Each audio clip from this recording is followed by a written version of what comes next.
30 నిమిషాలలో నొప్పి లేకుండా వేడికోస్ స్వయం చికిత్స ఆవేశ హాస్పిటల్ హైదరాబాద్. సార్ ఒక్క విషయం చెప్పండి. మీరు చాలా అన్ని రకాలుగా అంటే ఇటు పొలిటీషియన్గా కావచ్చు, లేకపోతే ఇంటలెక్చువల్గా కావచ్చు, అన్నిట్లో కూడా మీరు వైజ్ పర్సనాలిటీ. మిమ్మల్ని అందరూ కూడా గౌరవిస్తారు. ఇంకొకటి ఏంటంటే అందరూ మీరు చెప్పేది పర్ఫెక్ట్ అనేది కూడా నమ్ముతారు. సో మీరు చెప్పండి సార్, ఇప్పుడు జరుగుతున్నటువంటి ఏపీలో చూస్తున్నాం, ముఖ్యంగా మొన్న ముఖ్యమంత్రి గారి మీద రాయి పెట్టి కొట్టారు. తర్వాత ఇమ్మీడియట్గా ప్రతిపక్ష నేత, అంతకాలం పాటు ముఖ్యమంత్రిగా చేసిన పెద్ద ఆయన, ఎక్స్పీరియన్స్ ఉన్న ఆయన్ని రాయి పెట్టి కొట్టారు. ఏంటి సార్ ఇది, రాళ్ళు పెట్టి కొట్టడం ఏంటి? అంటే ఎక్కడికి పోతున్నాము? బయటికి పబ్లిక్లోకి వస్తే రాళ్ళు పెట్టి కొడితే వాళ్ళు ప్రచారం అంటే అంత ఫ్రీగా ఎట్లా నిర్వహించగలుగుతారు? భయం లేకుండా ఎట్లా ప్రజల్లోకి వెళ్ళగలుగుతారు? ప్రజాస్వామ్యంలో ఉన్నామా లేకపోతే ఇంకెక్కడ ఉన్నామా అనేది అర్థం కాకుండా ఉన్నది అని చాలామంది మాట్లాడుతున్నది సార్. ఇది నిజమే. అప్పుడు మృగానికి మనిషికి మధ్య మౌలికమైన తేడా ఏంటంటే, ఒక మృగానికి ఇన్స్టింక్ట్ తప్ప ఇంకోటి లేదు ప్రవర్తనలో. తనకి పోటీ వచ్చే జంతువు వేటలో పోటీ వస్తుందనుకోండి, పోయి అమాంతపడి ఆ జంతువుని చంపేయచ్చు. లేకపోతే సంతానోత్పత్తిలో ఒక మగ సింహం పోటీ వచ్చిందనుకోండి, లేకపోతే మరొక మగ జంతువు పోటీ వచ్చిందనుకోండి, దానిపై చంపేయచ్చు, తరిమేయచ్చు.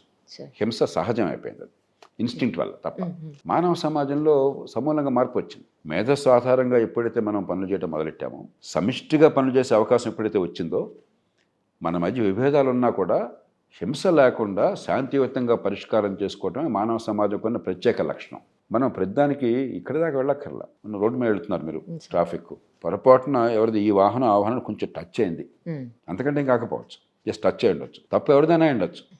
కొన్ని సందర్భాల్లో పొరపాటు ఎవరిది లేకపోయినా జరగచ్చు ఈ జన సమర్థంలో. వెంటనే ఈ డ్రైవర్ ఆ డ్రైవర్ దిగిపోయేసి పళ్ళు నూరుకుంటూ అసలు పశు ప్రవృత్తి వచ్చేస్తుంది. ఇది మానవ సమాజ లక్షణం కాదు. నేను కొంచెం పరుషంగా మాట్లాడుతాను అనుకోవచ్చు, ఇది క్రూరమృగాల లక్షణం, మనుషుల లక్షణం కాదు. సంస్కారం, క్రమశిక్షణ, విజ్ఞత ఉన్న సమాజంలో అభిప్రాయ భేదాలు ఎక్కడైనా ఉండొచ్చు. అది ఆస్తుల విషయంలో కావచ్చు, ఓట్ల విషయంలో కావచ్చు, అధికారం విషయంలో కావచ్చు, భావాల విషయంలో కావచ్చు, ఒక చిన్న యాక్సిడెంట్ కావచ్చు, మరొకటి కావచ్చు. శాంతియుతంగా అందరి ప్రజలను కాపాడేట్లో పరిష్కారం చేసుకోవటమే మానవ సమాజం సృష్టించుకున్న ఏర్పాట్లు. అవి సామాజిక కట్టుబాట్లు కావచ్చు, చట్టబద్ధంగా ఏర్పాట్లు కావచ్చు. అలాగే రాజకీయంలో ఈ రాజకీయంలో తతంగం అంటే ఎందుకని, వాక్ స్వాతంత్ర్యము, మరి శాంతియుతంగా చర్చించిన అవకాశము, చట్టసభల ఏర్పాటు. ఈ గొడవ అంతా ఎందుకు? ఆఫ్ఘనిస్తాన్లో లాగానో మరో దేశంలాగానో వాడొక ఆర్మీ కానీ తెచ్చి చంపేసుకోవచ్చు కదా గొడవ లేకుండా. ఈ గొడవ అంతా ఎందుకు అసలు? శాంతియుతంగా అభిప్రాయాలు చెప్పుకోవడం కోసం, పరిష్కారం చేసుకోవడం కోసం. కానీ ఏమైందంటే మన సమాజంలో 3 ఉన్నాయి. మొట్టమొదటిది, ఇంకా మనం ఆ మధ్యయుగాల సమాజం నుంచి ఆధునిక సమాజంలోకి పూర్తిగా వచ్చాం, కానీ పూర్తిగా రాలి. అది ఎవరో పార్టీని నిందించడం కాదు, ముందు మనలో అంతర్మతం చేసుకోవాలి. లేకపోతే ట్రాఫిక్లో చిన్న ఇబ్బంది అయితే ఎందుకు ఒకడమే అంత కోపం వచ్చేస్తుంది?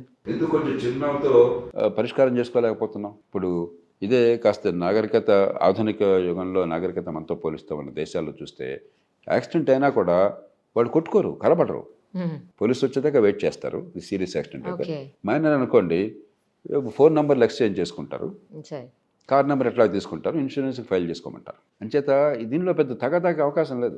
ఆ క్షణంలో ఏమరపాటుగా ఎవరైనా ఉండొచ్చు. అట్లాగే ఒకరోజు నేను షికాగో ప్రాంతంలో నాకు ఆప్తమిత్రులు వాళ్ళతో ఏదో సినిమాకి వెళ్ళాం.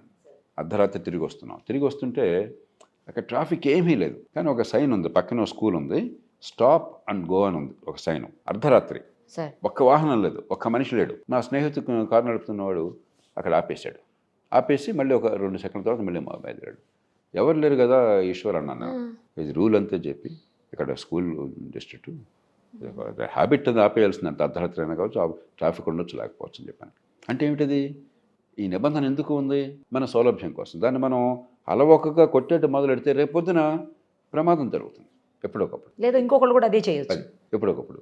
నేను పొద్దున్నే కేవీఆర్ పార్క్ వెళ్తుంటే 5:30కి, ఇవాళ 5:40కి వెళ్తుంటే మన గ్రీన్ వస్తుంటే ఇటు నుంచి వాడు రెడ్ ఉన్నా కూడా అలా బాగా వెళ్ళిపోతుంటారు వేగంగా. అది సంస్కారం సమాజంలో చేసే పని కాదు. బడితున్నవాడిదే బర్రె అనేది ఆధునిక మానవ సమాజానికి అవమానం. దురదృష్టం కొద్దీ ఈ భావం ఇంకా సమాజంలో ఉంది. ఊరికి రాజకీయాన్ని తిట్టద్దు, ముందు మనం విమర్శించాం. మన ప్రవర్తన ఎట్లా ఉంది, క్యూలో నుంచోవటం కావచ్చు, ట్రాఫిక్లో వెళ్ళటం కావచ్చు, మరొకటి కావచ్చు. రెండోది, రాజకీయ పార్టీలది ఏమైందంటే ఎన్నికల్లో గెలిపే ప్రధాన సర్వస్వం. అది లేకపోతే ప్రాణం పోవడం అంతకంటే మిన్న.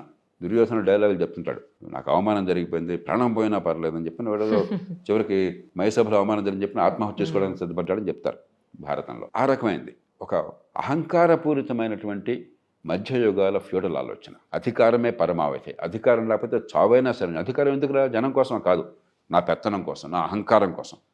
అధికారం వస్తే పొద్దున చూస్తే నా పేరు ఉందా లేదా అక్కడ, నా మాట నెగ్గిందా, నా ముందు పైలట్ కారు ఉందా, నా వెనకాల మరొకటి ఉందా, ఇది తప్ప ప్రజల కోసం మనకు వాళ్ళు వంతిచ్చి మనకు ఓటిచ్చారు, వాళ్ళు డబ్బులు ఇచ్చి మన పోషిస్తున్నారు, మంది హితం కోసం పనిచేయడానికి ఒక సేవకుడిగా లేకుండా అన్న భావన లేదు. పవర్ ఉంటే ఇట్లాగా, పవర్ లేకపోతే ఇట్లాగా. ఈ ధోరణి ఎప్పుడైతే ఉందో ఎన్నికల్లో ఓటమినే సహించలేకపోతున్నారు. కాబట్టి ప్రత్యర్థిని కొట్టడం తిట్టడం తప్ప ఇంకోట్లేదు.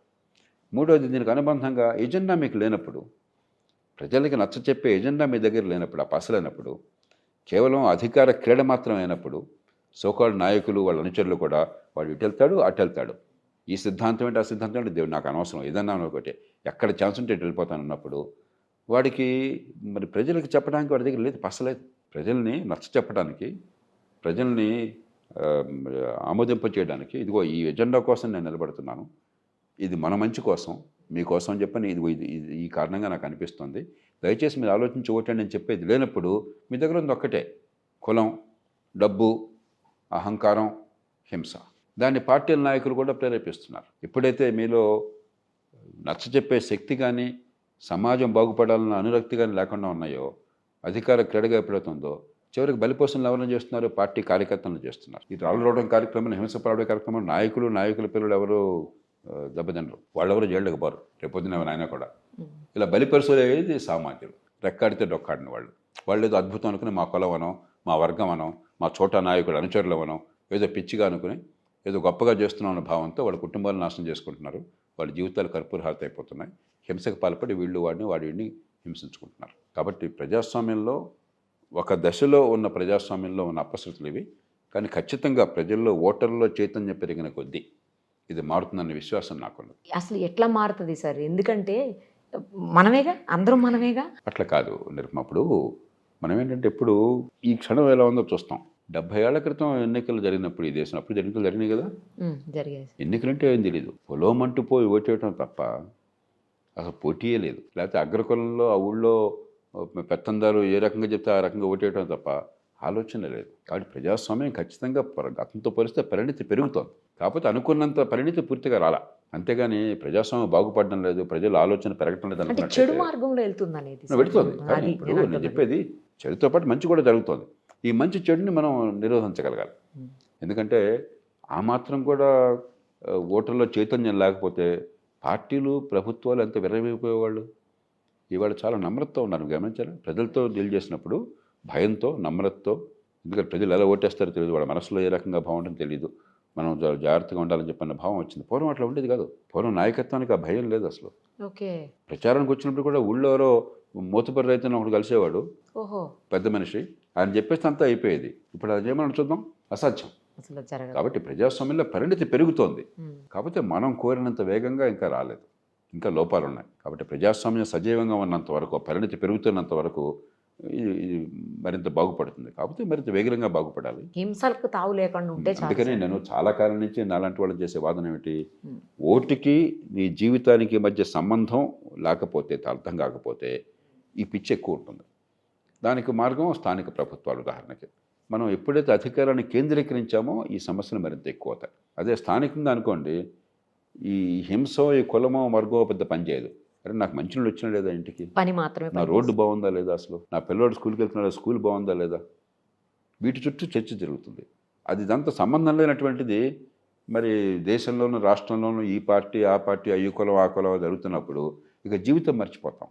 అప్పుడు ట్రైబల్స్ అయిపోతాం. ట్రైబల్ సమాజంగా ఏమైనప్పుడు నా తెగ వాడి తెగ, ఇక తెగల మధ్య పోరాటం.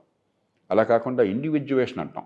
ఒక ట్రైబ్గా సామూహికంగా ఆలోచించకుండా ఒక వ్యక్తిగా, కుటుంబంగా ఆలోచిస్తే నా కుటుంబానికి ఏం జరుగుతుందని ఆలోచిస్తాం. కాబట్టి వ్యవస్థలో కూడా ఈ చైతన్యాన్ని పెంచేటువంటి ఏర్పాటు చేయకుండా మనం ఏదో ఎన్నికలు జరిపేస్తున్నాం, ఎన్నికలతో ప్రజాస్వామ్యాన్ని ఫుల్ స్టాప్ పెట్టేశాం, ఎన్నికలకు మించి ప్రజాస్వామ్య స్పృహ రాకుండా చేస్తున్నాం.